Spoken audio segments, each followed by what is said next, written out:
Es una alegría inmensa siempre regresar a esta casa de estudios, en la cual cursé varios de los años más felices de mi vida, y en la cual desde el primer semestre, sentado ahí en donde ustedes están ahora, tomé la decisión de vincularme casi que desde la primera semana de clases al Consejo Estudiantil.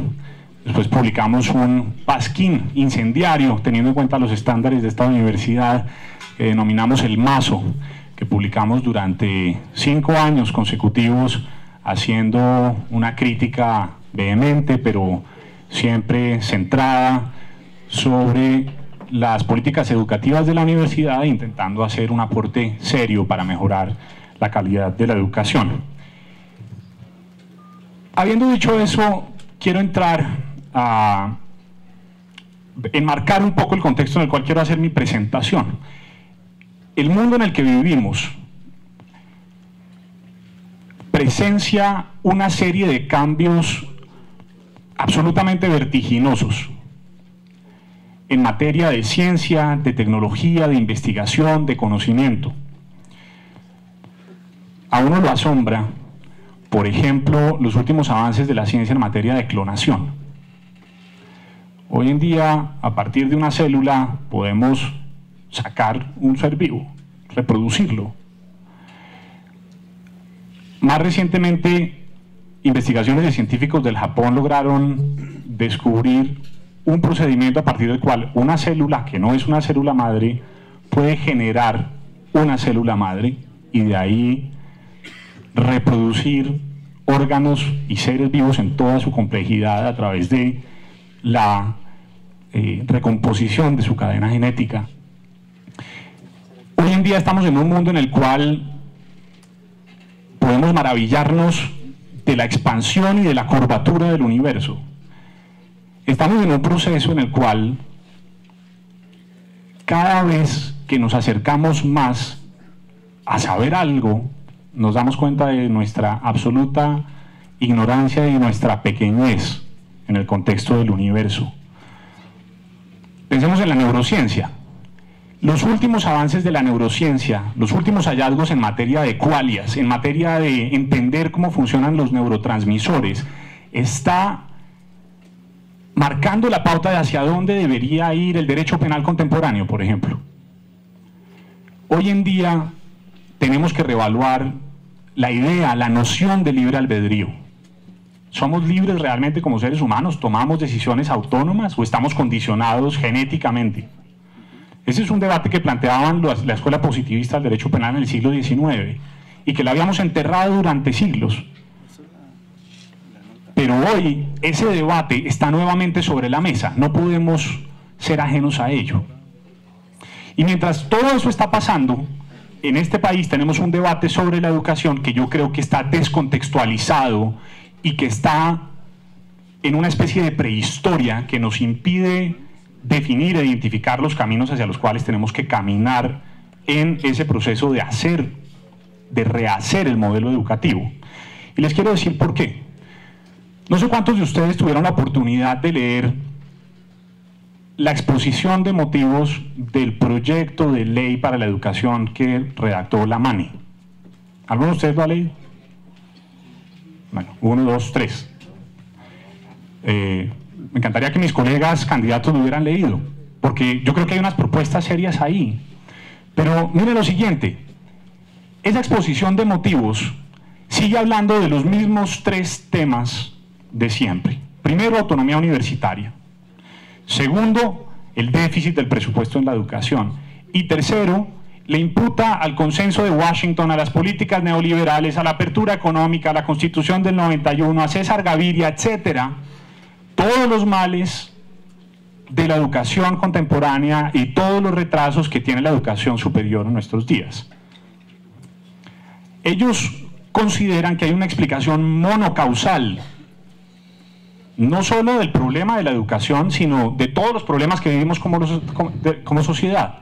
Ellos entienden, partiendo de una epistemología materialista, marxista diríamos, que solo hay una forma de concebir la historia y la evolución de la sociedad. Solo lo pueden explicar a partir de la lucha de clases, creyendo que hay unos señores en el Ministerio de Educación que son malos perversos que responden a una élite dominante y que solo trabajan por sus intereses, pero que es una visión que no entra en el fondo del análisis de en dónde radican los problemas de la educación y que no plantea nada, no propone absolutamente nada sobre hacia dónde debemos hacer avanzar el modelo educativo en este siglo XXI, con todas las maravillas en materia de transformación social, ética, biológica de la humanidad.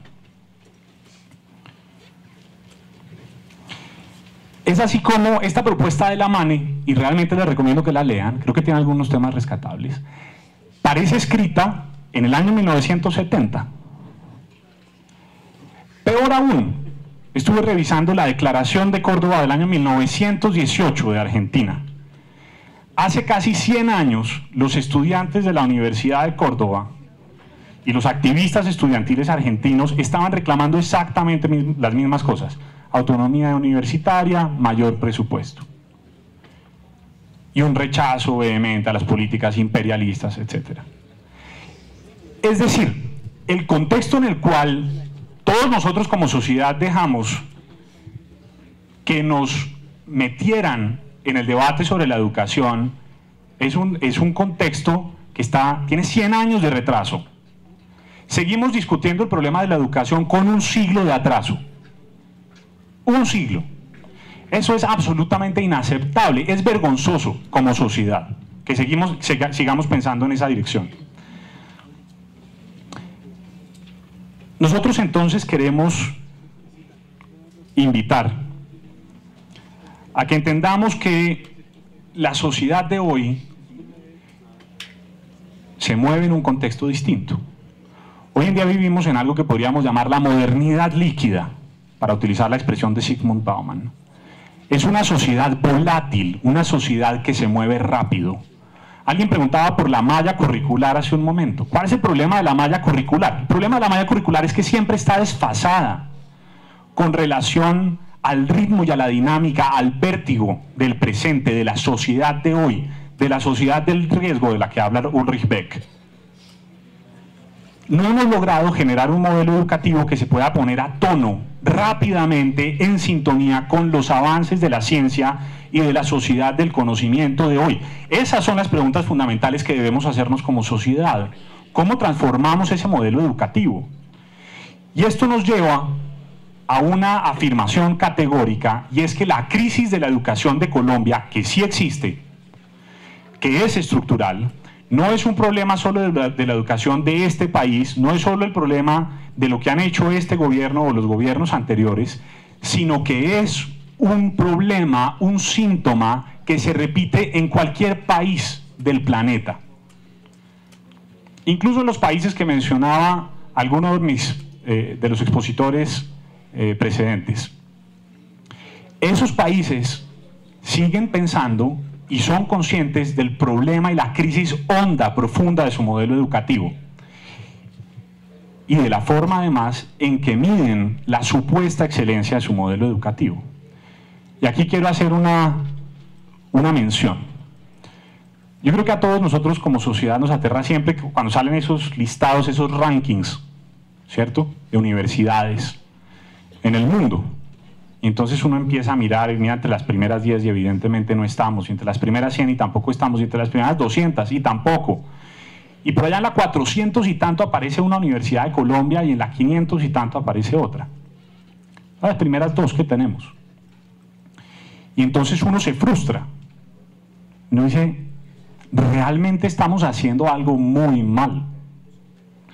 Pero ojo con uno de los problemas de esos rankings internacionales, que supuestamente miden la calidad de la educación.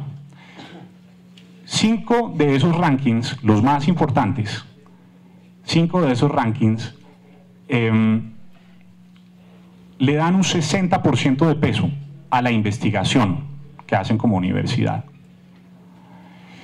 Pero nada nos dice sobre la transferencia del conocimiento, sobre las capacidades pedagógicas, sobre la capacidad de aprendizaje que tienen los estudiantes. No nos dice absolutamente nada de eso. Nos dice que investigan, pero no nos dice que también enseñan. O nos dice poco y le dan poco peso a la capacidad de enseñanza. Entonces, ahí tenemos que reevaluar cómo estamos midiendo la calidad de la educación. Entonces es necesario decir que el modelo educativo tenemos que repensarlo a través de 3 premisas fundamentales. Lo primero, reconocer que estamos en crisis, no por el problema solo de Colombia, sino por un problema de la sociedad del conocimiento mundial. Segundo, también tenemos que reconocer que no todo lo que se ha hecho está mal.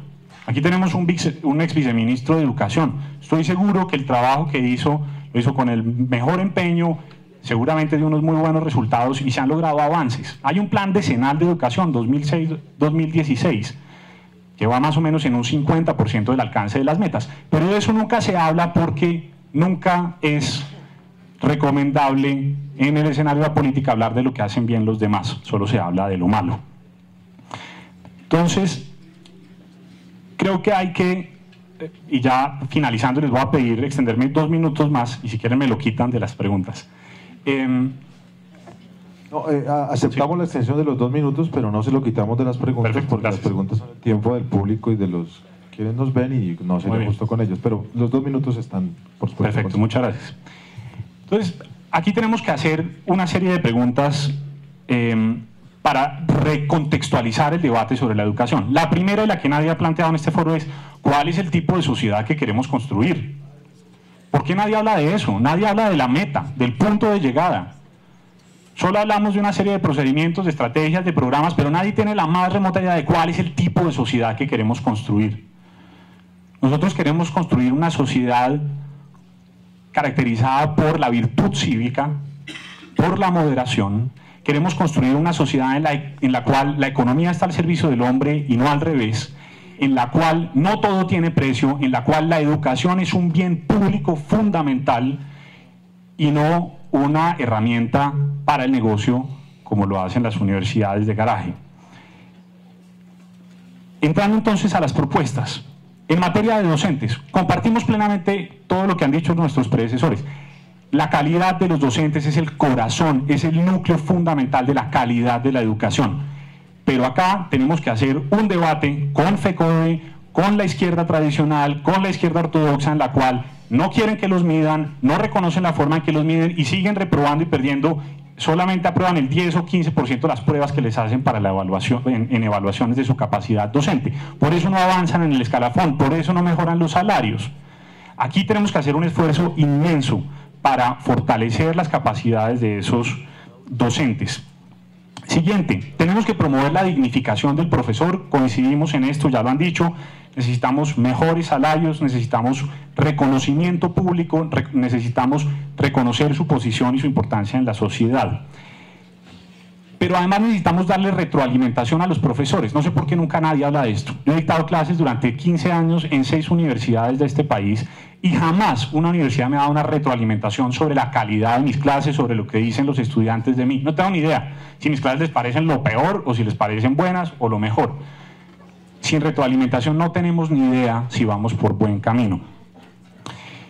Tenemos que fortalecer el sistema de evaluación a los profesores del país, ya lo dijimos. Y además creo que es importante promover un equilibrio entre los profesores antiguos y los profesores nuevos. Esto es muy relevante porque va a ayudar a mejorar la inclusión de las TICs en la educación y esto es un tema al que me referiré más adelante. En materia de presupuesto, estoy de acuerdo con lo que decía Rodrigo Lara hace un momento, y es que el gran debate que viene para la próxima legislatura es de dónde vamos a sacar los recursos para la educación. Es fundamental que los recursos que se han invertido en la guerra o que se están invirtiendo en la guerra puedan canalizarse a través al sistema educativo. Pero acá nos enfrentamos a un desafío gigantesco. Ustedes saben que se reformó el sistema de regalías del país. El sistema de regalías se reformó, pero los recursos desafortunadamente no se están irrigando bien hacia las regiones y no se están invirtiendo en proyectos de ciencia, tecnología, investigación hacia las universidades como debería ser, como debería funcionar. No tenemos la capacidad institucional, ni el conocimiento, ni la gente para hacerlo.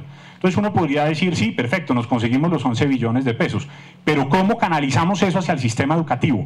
Nadie está hablando de eso, pero si estamos creyendo de verdad que podemos construir una sociedad en paz, sí tenemos que construir la institucionalidad necesaria desde ya para que esos recursos puedan llegar y ejecutarse eficazmente en el sistema educativo del país. En materia de infraestructura, yo creo que este gobierno ha logrado unos avances muy importantes en materia de TICs, en materia de extensión de ampliación de la cobertura de la fibra digital. Estoy de acuerdo también en que va a ser una herramienta fundamental en la nueva sociedad del conocimiento de hoy, y ahí tenemos que redoblar esos esfuerzos.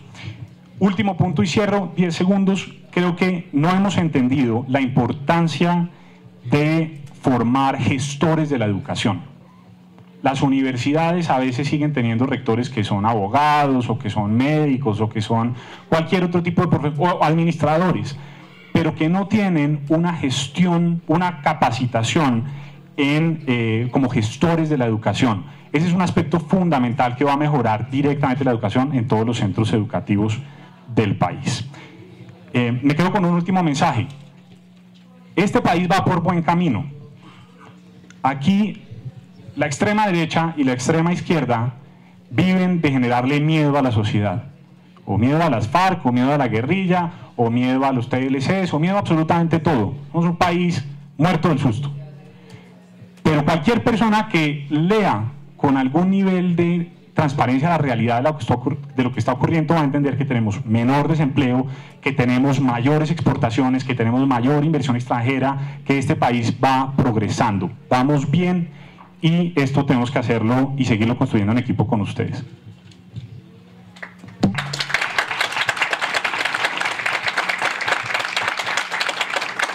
Es el candidato Camilo Enciso del partido de la U. Le agradecemos mucho su participación.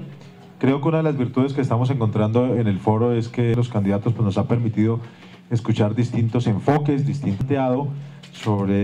un punto de vista político e ideológico. Y ha hecho que estamos teniendo en Colombia sobre la educación, e incluso ha dicho que este desfase es un desfase modelo económico y político, cuando el mundo anda en otra cosa que él ha llamado desfases entre la malla curricular y las necesidades del país. Sobre la forma de solucionar esta situación, habló él de conservar 3 premisas. La primera, reconocer que hay una crisis educativa. Segundo, reconocer sobre la sociedad que queremos. También ha hablado mucho sobre el énfasis de la calidad de la docencia, ha hablado de retroalimentación, esto es un punto importante. Debo decir que en la Universidad del Rosario, que conozco, hay retroalimentación para los docentes. Conozco por lo menos de modelo Universidad del Rosario, la retroalimentación existe. Vamos a escuchar sus preguntas. Me ha llamado especialmente la atención, cuando usted mencionaba los rankings de las universidades, hablaba sobre el peso que le dan en 5 de ellos, más a la investigación y menos al conocimiento. En el caso colombiano, ¿usted cree que, pensando en la modificación que tenemos que hacerle a las universidades públicas y privadas, debemos hacer énfasis en aumentar la investigación o en mejorar la calidad de la transferencia del conocimiento? A ver, yo creo que una no excluye la otra. Usted me plantea una pregunta dicotómica. De alguna manera me está sugiriendo que mi respuesta tiene que ser o blanco o negro, o lo uno o lo otro. Yo creo que tenemos que avanzar en las dos cosas simultáneamente. Por un lado, porque estamos mal en transferencia de conocimiento, pero por otro, porque también estamos muy rezagados en materia de investigación. El problema no es si hacemos lo uno o lo otro, sino cómo atamos lo uno con lo otro. Es decir, cómo anclamos los avances y los progresos de la investigación con la transferencia del conocimiento. ¿Cómo hacemos que una cosa realmente genere sirva como un acelerador de lo otro? Me explico. En Colombia se da un debate muy duro en contra de lo que se ha llamado el anhelo privatizador de la educación. Esa idea de vincular cada vez más al sector privado con el sector universitario se volvió en Colombia una idea mala. Nos vendieron la idea de que eso es un problema, de que eso es una idea mala. Y realmente es todo lo contrario. El sector productivo tiene que estar mucho más atado con la educación. Y ahí tenemos que reconocer que el sector productivo tiene intereses en hacer algunos temas de investigación, en que al promoverlos y al financiarlos puede haber una profundización de la calidad de la investigación, puede haber una profundización de la transferencia de conocimiento, y tenemos que pensar en eso, cómo lo convertimos en transferencia de conocimiento ya como herramientas pedagógicas en la educación universitaria. No podemos